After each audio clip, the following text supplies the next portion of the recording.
Welcome to the Kolbecast, episode 321. Thank you for joining us. Today, Kolbe advisors Pam Castor, Abby Ehlers, and Krysten Pizzurrro join Bonnie and me to discuss extracurricular activities in homeschooling.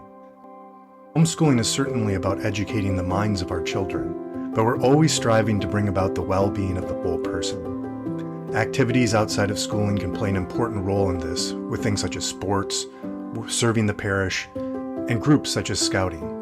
These advisors give us some examples of how this can be done and provide us with advice on how to find balance. We hope that you enjoy the show. Hi there, I'm Bonnie, Kolbe homeschooling mom of 4 lads and lasses, liturgical musician, popcorn, and podcast fanatic. And this is Stephen, homeschooling father of 5 and director of development for Kolbe Academy. Hi, Stephen. How are you?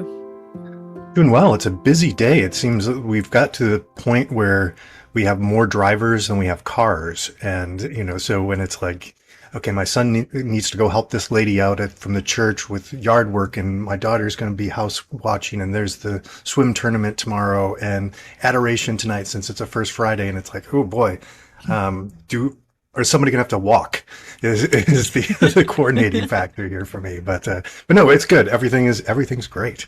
All right, doing the shuffle. Okay. Well, yeah, that's definitely. Yes, lots of good stuff going on there. Well, we are back with more of Kolbe's family advisors, this time to talk about extracurriculars and building a strong extracurricular profile. Krysten Pizzurrro and Pam Castor are joining us again. Hi, ladies. Welcome back. Hi. Thanks for having us. Yes, thank you. Good to see you guys again. And today, making her Kolbecast debut as Abby Ehlers. Hello to you.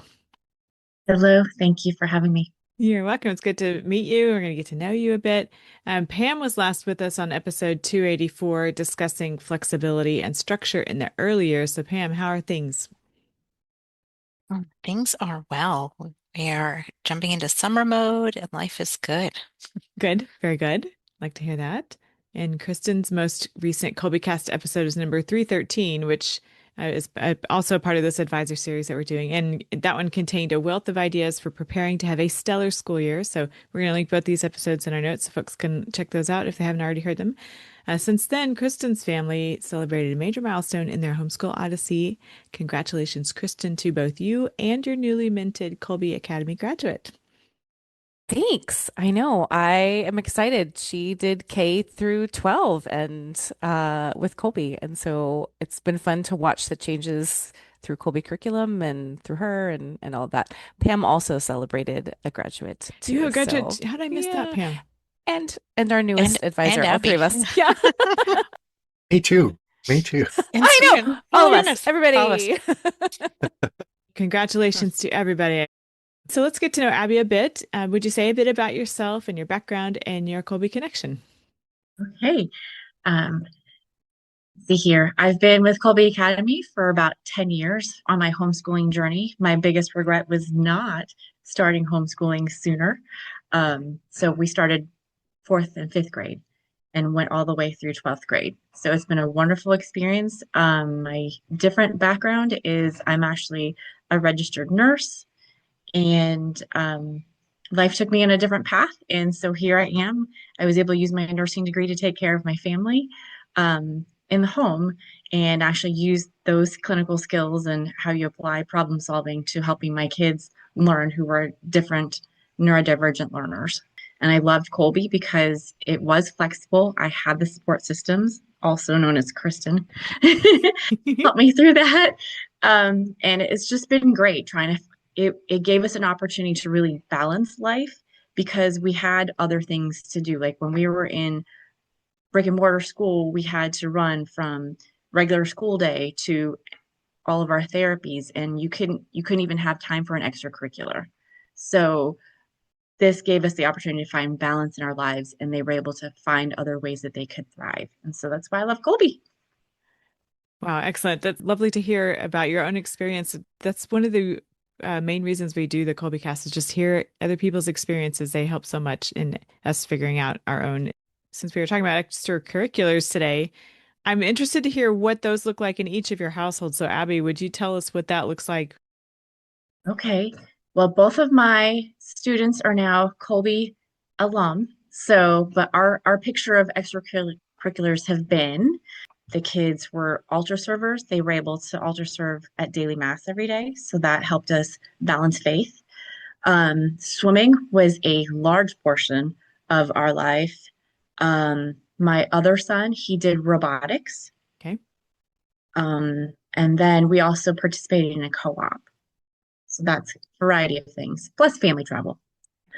Wow. Yeah. Okay. Very interesting. All right. So Kristen, what is your sort of extracurricular picture look like for your family? Yeah, that's great. I'm just gonna throw in piano for Abby just because I know that. We also do piano in our house. My kids at second grade start taking lessons. We have a local theater group that we are a part of, and so that takes up quite a bit of time. The boys are active in Boy Scouts, and so like our schedule is very regimented. We're also a swim family, so just lots of things all around. And then our local base has a huge co-op that has different activities. So they do kind of fun things, different clubs and things like that. Okay. I'm going to link in our notes another episode that Kristen's been on talking about her co-op. That goes nicely with this one. Pam, what's your situation look like? Well, we have 8 children, so we are spread across. Thankfully, most of them do the same activity. We're a big dance family. So most of them do dance. One of them does gymnastics, and then my oldest son loves football. So we do football in the fall, and we've dabbled around with different sports for him. Football is his passion, but we're trying to find something else in the off season. Um, and so that's kind of what we do. He also alter serves, and both my children are, or I would say all of them are quite active within our church community doing volunteering for different things and teaching classes and things. And then even within dance, they're also taking on leadership roles. So there's lots of layers there. All right. Stephen, do you want to throw in what your family's extracurricular scene is? Yeah, well, it's changed over time just because different children and 5 years ago we moved from Southern California to Arkansas. So, before it was tennis and dance and taekwondo. And since we've moved here, there's a really good swim program. So one of my sons swims. Another one is my youngest is in a co-op where he does a variety of things with other local homeschooling families.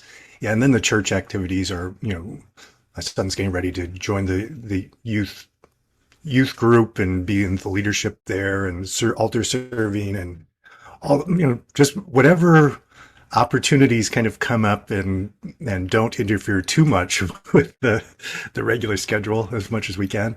Then it's pretty varied though. Okay. It's fun to hear all the variety. So how do you all integrate your extracurriculars with your homeschool daily doing? So I'm going to start with you, Pam. How do you make all that work? That is a wonderful question. Um, we have a large chart. Okay. Actually, you know what? I've trained my children really well. In fact, my oldest daughter, I'm going to really miss her when she goes off to college because she's created these nice color-coded charts for me for the last 2 years. Like, thank you of Yeah. where everybody is going and when and what time we have to leave the house and who has what class. It's been amazing. So we just um, for us, dance is the major activity of our house. So we kind of, when we get the dance schedule that's put out like late summer, we kind of look at it and just see who can take what and what fits in everybody. And then, looking at, well, who's going to be the driver and when can they leave? That's been a huge one. So knowing that my third driver, my husband, and then my oldest daughter and myself, and since we're down a driver, things are going to look different next year, and that's okay. And we've kind of said that to our children, like, things might look different, and every year it's going to look a little bit different depending on our interests and what we can do. So not setting up expectations, and then so we kind of just build out a calendar, and then it lives on our refrigerator for us to reference, probably 2 or 3 times a day. And we kind of build our family meals around that, knowing like because of where we live in rural New Hampshire, we drive 45 minutes to our dance studio. Um, But we make that commitment because we like the people who are there. We have similar values. We're invested in that. And so, we just make our dinner schedule based upon like, this is dinner to go, or no, this is our family dinner at home, and we kind of make it work. And, I think at one point in our journey, when I was a newer mom, I was like, if you're under the age of 5, there's no extracurricular activities. But now, like, we've changed because, if now our 3-year-old is joining in because, well, you're there anyway. So go take a tab class. So it's a lot of fun. And then, we're blessed with grandparents that live nearby. So sometimes we have to call grandpa and say, can you take one of our kids to football? And he loves it. So it's really building a community that way. So much good stuff there. That's what the wheel's turning there. Okay, so before I get off on that, Abby, when this was an active chapter for you, what did that look like for you? Very similar to what Pam does with her family. I think Kristen will laugh because I remember sending her an actual Excel spreadsheet that was color coded that even included when mealtime and snacks were going to happen, important for swim recovery. And that's kind of how we balanced out when exactly the study hours were going to be for certain classes because it was such a tight schedule. So that was one thing because my kids, if it's not always in front of them, they might not remember what the schedule is. So we have multiple copies of that schedule posted all over the house. So there's one by them by their workspace that's also on the family calendar on the phone. And then there's also the big chore board that also reminds them that not only do you have these chores to do today, you have also this practice that you have to squeeze in the time for. So I think it's a good skill because it teaches them executive function skills to learn how to budget your time and always be checking your schedule so that things don't get overlooked. It's not 100% great, but I think it's worth the family juggle. I will say that. Apparently we all write from the same playbook. Love it. I have I have several calendars going, which it sounds confusing, but they all are based on the same calendar. So I have a whiteboard, and this is the system that my mom always used. Everybody gets a different color marker, and they know their color. And so I'm pretty neurotic is not the right word, methodical about every first day of the month, writing out the entire month. And I have my schedule on my phone and anything that appointments or I put all the extracurriculars on there and then in that color so that I know. And if it's if it's a multi-person, so like if all of them are going, we have a family color, but then if I just have the boys going, each letter gets like of the whatever it is. So we have book versus movie. And so like the B is in yellow, the V is in green, the M is in blue, so that they know all of those people are going to that activity. Love But it. so that it's color coded. But if I don't have it color coded, when I look at it, all I see is black marker, and I'm like, everything is for the family this month. Oh boy. So I need to know, and it helps me realize like, okay, well, this person can drive themselves. These people I can drop them off, but that means I have to bring everybody else because the babysitter, which is my older two, won't be here, that kind of thing. So it's like juggling the who needs to be in the car, and then again when dinner time is. And so for us being in the DC area, traffic is also another thing that I have to plan around. So my meals also on Wednesdays. Wednesday is the busiest traffic day in the DC area because of how telework works for this area. So Mondays and Fridays are the least busy. Wednesdays are the most, right? That's when the most people are in the office. And so I have to plan like, oh, my meals almost always have to be a crock pot meal on Wednesdays. Because I have to be able to grab it and go. Usually we're eating in the car, which is something I never thought we would do, but we're eating together. It's just in the car. Um, so when we, again, like Pam, she gets her dance schedule. When we get like swim days, we know those. And then we kind of build off of whatever the main activity is. And then we can only add on days that we don't have that or on times that we don't have that. And then morning is always school time, and then early afternoon is always school time. And so each of my kids get their own schedule that goes right above their desk every year.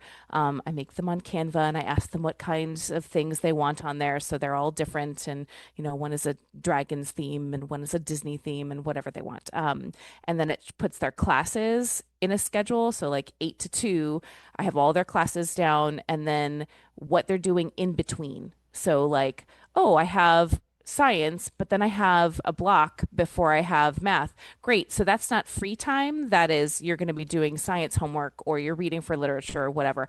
And so, yes, it's hyper scheduled. Yes, there's some flexibility, but at the same time, when I'm working, if I have a kid walking around behind me and I'm like, what's your schedule say you're supposed to be doing right now? And they're like, oh, that's right. Oh, So yeah. they know they refer to it, and their activities are all on there too, so that they know what's coming up that day. And then in our morning time that we have before school kind of starts, we sit at the table and we still review what's happening today, even though, we've been doing it for years. And I'm like, okay, today is Monday. Here's the schedule. After school, we're going to blah, blah, blah. Here's when dinner's happening. We're all going to get in the car, that kind of thing. So say it a gazillion times and hope they remember. Oh, sure. And all the visual, that's such a great idea. Everybody's mentioned that, how the importance of all the visual reminders that we can only remember so many things at one time. It's good to remember that kids do thrive on structure, right? So we can say, throw it on them and be like, oh, let's do this today. But if they had in their brain like a plan of what they, just like we do, right? We wake up and we're like, this is my plan for the day. Kids are the same. And so having a structure of the day, yes, I know there's two sides to that coin of hyperstructure but whatever. But I think them knowing what their day looks like is helpful for them. I don't know. I don't know if I anybody else totally feels the same way. no, I totally agree with that. I mean, and I can speak from, personal experience. I remember going like from being raised in public school, having everything like told to me, my structure, my day.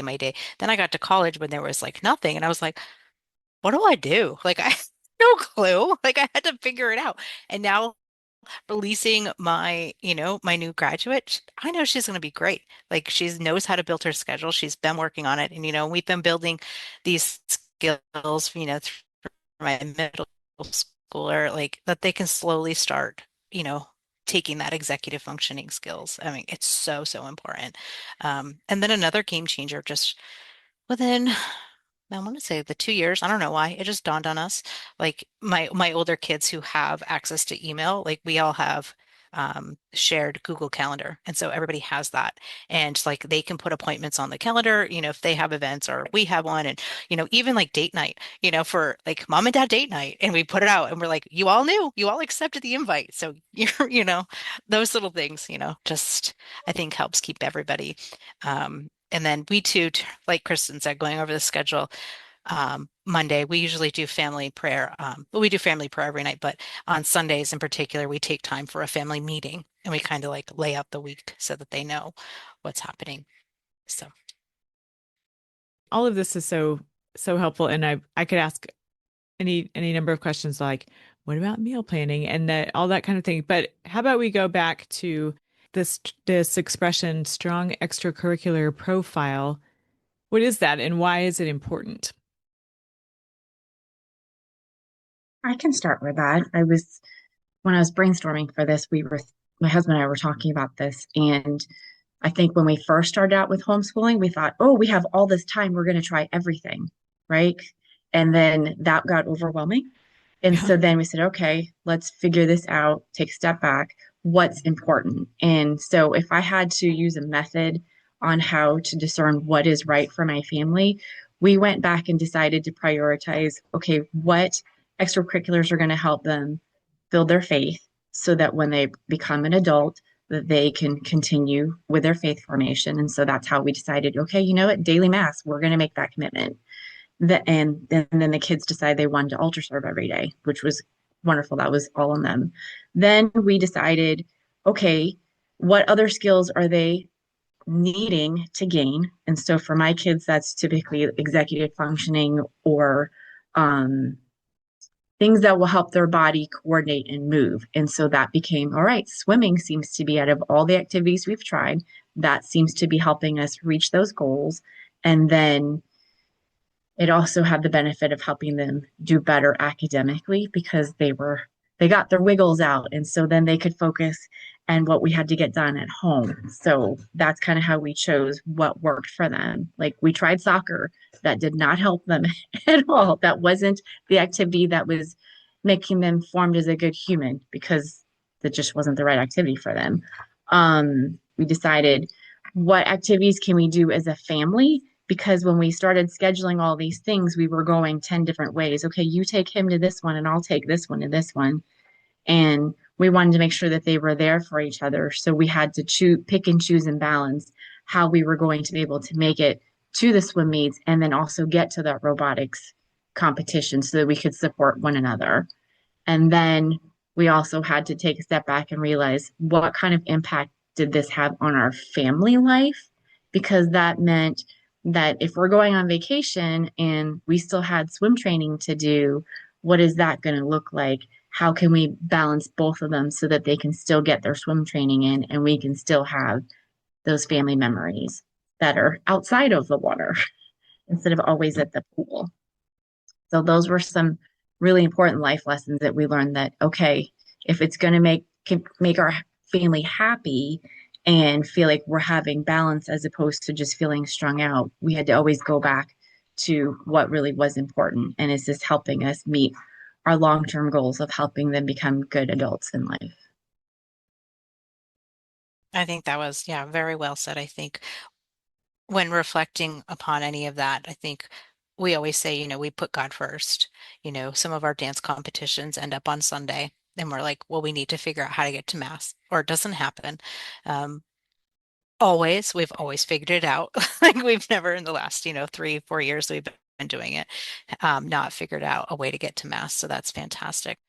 Um, When we first started swimming, so swim meets are typically Saturday, Sunday, or Friday, Saturday, Sunday. And we told coach at the beginning, we were like, listen, we won't be on Sundays. Like we will only swim events on Saturdays. And she's like, yep, I totally get it.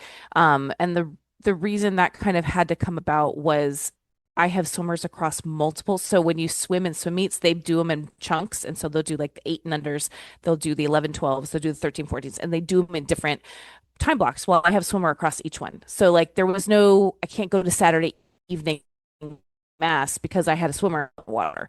And so just became, we're not doing those. And that was the decision that we made.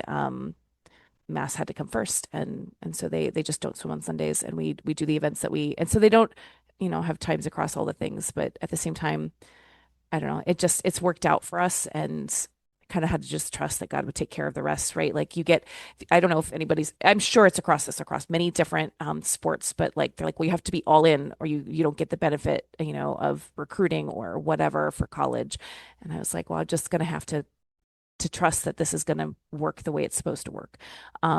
So we talk to families as advisors about building a strong extracurricular profile.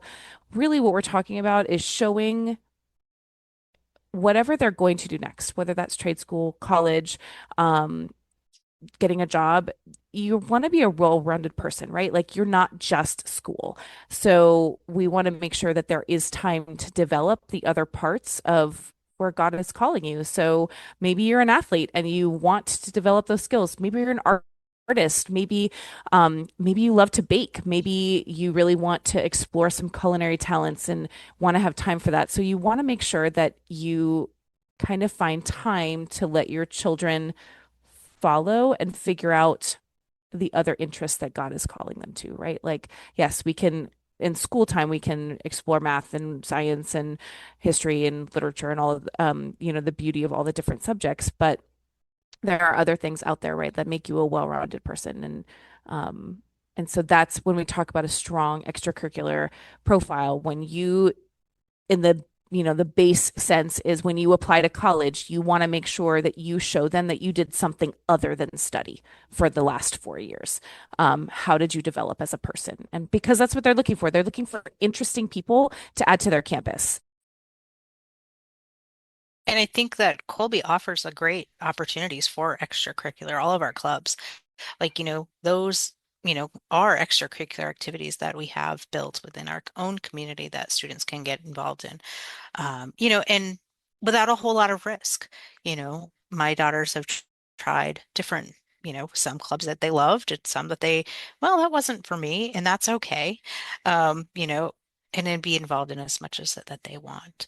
I was just talking to another mom um, outside our community who, when you're heavily involved in these extracurriculars like dance, gymnastics, this particular mom was involved in acro, and they were leaving our studio, going to a different one just because it was too taxing on their family. And I totally understand where she came from, Um, but I said, if we didn't homeschool, we wouldn't be here so much because I have my family core and we're together all day, and we're able to build that family. But if we were in a different setting for education where I didn't see them all day long, I probably wouldn't, it would probably look a lot different. That this works for our family at this time in this season because of where we're at. So. I know we talk often about like what does that look like for high school, but I think it's important for families to know that those extracurricular activities are going to look different at different stages, right? Because that's how they, especially when you expose them to a variety of things when they're younger, that gives them a chance to kind of narrow their focus on what they really want to prioritize when they move into those older years. That I guess that's my example with like soccer. It became swimming but they wouldn't have known if we didn't expose them to that. It's the same thing with a musical instrument, right? If you don't give them the opportunity, they might not know that, no, this is not the right instrument for me. I need to try something else. I don't want people to feel that they have to always try every single thing in that same manner. They should definitely think about, you know, what are those inner talents that they observe in their child and how can they foster that? And it doesn't have to necessarily be like Pam said, it doesn't have to be outside of the home. I mean, especially in the younger years, it doesn't have to be one extra class or another thing. It might just be fostering that creativity with a project to do at home. Mhm. Yep. All very good points. Since we were just talking about high school just a minute ago, the academic credit considerations that could be thrown in. This comes up a lot in advising with like, oh, my kid's trying to make these requirements for one of the Kolbe awards. And so one family I was trying to advise, I wanted to give them hope that just because you didn't meet all of the criteria by taking all the Kolbe designated courses doesn't mean that your kid hasn't accomplished something and that they're not well to go into their college application or not necessarily even college, even vocation or what have you. So I end up having to try to frame it to remind them that their student was really well rounded and had a wealth and broad experience that they can use to capitalize on in terms of their application process so that they could highlight those different traits. Does that make sense? And I don't think necessarily people think about those checks and balances, that there's other ways to help your kids. I don't want to say resume, but lack for a better word, but their resume to make them well rounded. It's the extracurriculars, it's also the academics, it's also those leadership opportunities that Pam was saying. And there's different ways to get that and obtain those skills without just feeling like you have to punch a wicket for another requirement. Seems like in our family, at least, because I guess we have about like a 10-year gap between my oldest and my youngest. So like early on, it seemed like it was only going to work where there was like my daughter had dance competitions where we're going to have to, and I was always the person there because I wasn't nursing a baby and with all of the things going on. And my wife has always worked out of the home and then been the primary homeschooler for our kids too. So it's kind of, if she's pulled away from all of that, then that becomes a big stress on our family. So what we could do ended up being, when could I pick up the kids, take them to these things, and then looking at the opportunities. So, I mean, I think that fits along with what you're saying there, Abby, as well, with those prioritizing. And Pam, everybody's talked about this, with prioritizing what's best for your family, finding the right opportunities and finding the right fit are all things to, and again, to let our kids explore some things. And then oftentimes they're like, okay, we've done that for a couple of years. That's enough. We'll move on. But it's always good. Several of these have come up along the way, but how about we kind of zoom in a little bit on what would be non-negotiables? Kristen uses this term, non-negotiables. Some strategies or non-negotiables for making some decisions on how the extracurriculars are going to work in the family. I think it will look different for each household and and what is important for yours. I mean, for ours, like, God's always first. Like that's number one. Like he's their first priority. And then for us, it's school. Like if you don't have your schoolwork done, then you don't get to do your activities. Or if you're not keeping up or doing well, that is the next. And then, we look at, I think family comes in with the school side by side, like making sure that we're balancing that priority to keep all going. And those are motivators for my children. Like, they know, like, especially some of my youngers that I help with, like, if we don't get their school list done, they start stressing. Like, mom, you gotta get. I'm like, well, okay, that one, mom was in a meeting and I couldn't teach you, I couldn't do your math with you. Okay, you get a pass for today. But other times, knowing that that is a priority for them is fantastic. So those are really our negotiables and really behavior, if it's affecting their behavior towards their brothers, sisters, mom, dad, like then we will sometimes cut it, although that's a hard one for us because too, like we sometimes struggle like, well, you made a commitment, but family comes first. So it's never easy, but for that, No. but God always comes first for us. That's always our non-negotiable. Yeah, I know. And I talked about it in different contexts too. So for us, for our state, like there are certain requirements that my kids have to meet, and then I have to present to the state that they've done. So music is one of them. So piano lessons are non-negotiable. Like you have to do piano because I have to turn this in, not just to Colby, but I need to do it to the state to be compliant. PE is one of those. So we've always said there's a local PE class that they do once a week, but then swim kind of gets us more hours towards the non-academic PE credit that my high schoolers need, but also, it's got benefits beyond just the non-academics. And then I do have non-negotiables of like, you got to get your work done. So there were a few times, this year was the first time in a long time that I was like, I'm so sorry, you're going to have to stay behind because this is due tonight and it's not done. And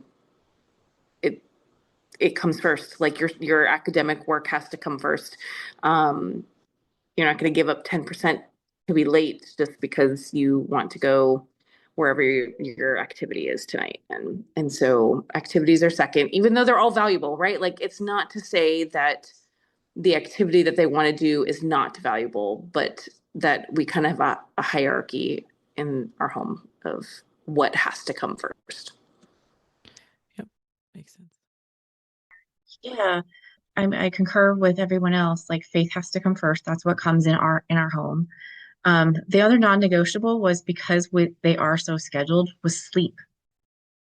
I needed to make sure that they got enough sleep and really had to hold them to that bedtime because it's easy for them to just carve out more hours. Even as adults, it's easy to carve out more hours by just staying up. But then the ramifications of lack of sleep spills into the rest of the week. So that was our other non-negotiable, was making sure that you had enough sleep and that you took care of your nutrition. I think those, basic human needs. Sure. I love that you bring up sleep because Yeah. that's I forgot, but that is a non-negotiable in our house. Like we all have, even me as an adult, like 9:30, that's my bedtime. Um, but we all do have bedtimes, and we try like really hard to stick to it because that is very valuable. So you'll have referenced a few times the idea of credit that can be quantified on like the academic record, and that'd be something to discuss with your academic advisor. But speaking broadly, there are some activities that can, as Kristen was just mentioning, they can count.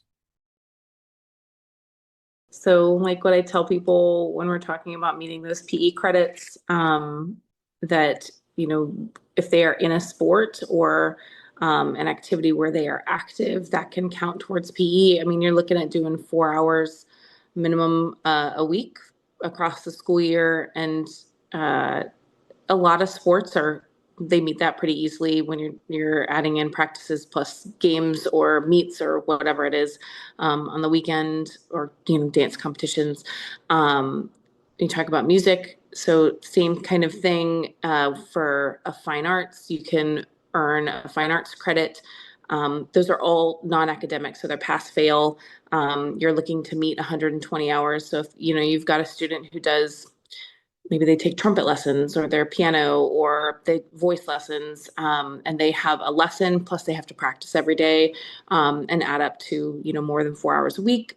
That's how you head towards that non-academic credit. I have had students who are, for lack of a better word, like piano prodigies, and so they have, in addition to like an actual lesson, also have theory, and then that like bridges into this sort of, I don't know, it's a little gray territory, of academic credit, but they're doing a lot of theory. Like there is a academic text, there are exercises, there are tests. And so those are few and far between. But again, those are, the higher end musicians that maybe that's what they're going to go study. And so they really have to take a lot of different theory, and they are writing music. They're producing, some kind of academic in nature uh, music. Um, the one where it crosses over from PE to fine arts, where it can, is dance. So ballet is one of those that, if you don't need a PE credit, you could potentially get a fine arts credit for ballet, because, we're looking for truth, beauty, and goodness, for those fine arts. And so you're creating something for someone to enjoy. It's still the case that, like, if you're planning on going into something like ballet or music, that you actually then want to get some of those things on your transcript too, as I mean, you certainly have your portfolio as well, but also that's where you're looking for that. Yes, sorry, I should have said that too.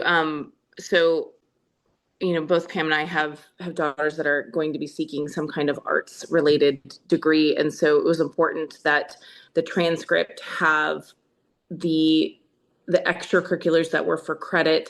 I mean, still pass fail, but that it showed the different parts on the transcript of what they were studying over the last 4 years that kind of support not the reasoning, but their desire, their passions for what they wanted to study in college. So that's always good. And I realized I didn't cover where it kind of bridges into, this is a good activity to put on a resume. And those are things that kind of don't meet the PE requirement of the activity, or a fine arts where we're producing, something for someone to enjoy. But it's still a really good activity that you're doing. So Scouts is the number one for in my life, and that I get a lot of questions. And that's a really good, it's leadership opportunities for many. But it's also a really great character building activity, right? So that's something you definitely want to put on a resume, and it's an activity rather than for credit. And I think for the fine arts, just piggybacking on that, if you do have your student is going in for a fine arts degree of some sort, that check with the college, because oftentimes that there is an audition piece or a large portfolio or videos or samples, that there's going to be more to it, and you definitely want to be collecting evidence and sources beyond the years, and I'm just thinking of another daughter coming up who may want to study art. And so we're having the conversation of, well, you really need to start producing more art to build your art portfolio if that's something that you want to go into. Kolbe does have on our website a fantastic little outline sheet that I always recommend for, high school students to put it on there, because, you can start adding your extracurriculars on there. If you have work, if you do any work experience, any volunteer work that you do within, your community or your church, anything like that, just to at least start to put it somewhere. So that way, when you are filling out your college application your senior year, you don't have to sit back and say, well, what did I do 4 years ago? Like, because, that's sometimes hard to recall back. There's a lot of time there. So starting early and just keep building, and then you can fine tune it throughout the years. I'm glad you mentioned that. That was where I wanted to head next, was asking you all to highlight some of the resources that are in the Help Center and elsewhere. So Pam, you mentioned a resource in the Kolbe Help Center, which we'll link in our show notes. That's not the only one though. So I'd like you all to kind of hit some highlights, some of the Help Center articles or other resources that Kolbe provides that you often mention to your families. To be honest, that activity sheet is the only one that I oftentimes use. There's an article about balancing your day. That one might be another good one for families starting off of doing that. That's all I can Yeah, think of. the where the activity sheet is it's linked, and I think it's in the same article, but it talks about non-academic versus academic electives. And so you're looking at kind of where does whatever this the extracurricular that my child is doing, where does that fit? Is it an academic elective? Is it a non-academic? So is it PE? Is it fine arts? Or is it something else entirely? Should I talk to my advisor about it before we, keep going? Or do I just want to put it on this activity sheet as something really great to have on there? So definitely check out the Help Center. It's got quite a few resources regarding academic versus non-academic and activities. Well, how about some final thoughts and takeaways? If you have any go-to meals that work well for those on the road meals, or those extra busy nights, or anything along those lines, such things that you would throw out there in addition to all the good stuff you've offered so far. Tacos. Tacos. Yeah. Thursday, my son swims, and I take some classes in the evening. So I've got this very small window where people are back from swimming before classes start. Tacos are really fast. So It's just, at least the way we do them, they're really fast. So that's my we're at home, but not much time to make dinner sort of meal. Yeah. Like it. Very good. If the extracurricular no longer serves your family, you have permission to stop. Yep. That's, I think sometimes for me at least, I'm like, oh, but I paid for this and you made a commitment. But if it's causing more distress in your house, then maybe it's time to reevaluate whether it's worth it to keep going. And yes, there is value in all, most extracurriculars that you're going to find out there. So it's really just finding the ones that work best for your family. And it's okay to say no. Nope, that doesn't serve us. Yeah, quick meals are always good. And we do what's called, in my house, we call it a blitz clean. So right after they've gotten ready for swim, and I'm like, okay, here we go, 15 minutes. I need you to clean up all the surfaces. So things off the floor, things off the tables, put them where they go, because nobody wants to help, kind of reset when we get back from swim at night. And it's the last thing I want to do before I try to settle in for my only hour that I have before bedtime. So blitz clean and easy meals. One thing that just keeps coming up to me, I think, to kind of, for me, that's pulling together, is that these are things to kind of round out the kind of the whole person, all of those needs that we have that aren't met by the studies and the daily activities that we have. So just I guess as you're looking at what's missing in our lives, what opportunities could we take? It seems like that's what you're looking for, is how can we make life more full and more healthy, really, for everyone. And as you were saying, Kristen, whenever it starts to subtract from the health of the family, then that's when you say that's no longer useful, that's no longer helpful. So yeah, that seems to be what we've kind of cycled back to, in my mind, at least, through a lot of this conversation. Yeah. Absolutely. So I would final thoughts would be, every season is different, and that's okay. Embrace the season that you're in. Get creative with your meals. And a lot of the times we lay out pajamas before we leave the house. So when we get home, they can be easily accessed and scooped up to bed. Nice. We love our crock pot and our pressure cooker. I usually try to find one recipe book that I like was the Fix It and Forget It, because you can it's usually like 3 or 4 ingredients, so there's not too much meal prep. So relied on that quite a bit, and actually we've let the kids figure out how to do that. Okay, you like this meal? You can make crock pot chicken. Here you go. You know the 3 ingredients that need to go in, and off we go. So that's one helpful thing. Extracurriculars, I think we forgot. I just realized some of these opportunities are great volunteer opportunities that will also help them gain credit for service projects that they might need, like, for other things, for scholarships and what have you. So looking for different things. Like our family, we did the beaches dune restoration, and that was something fun that we got to do that was different.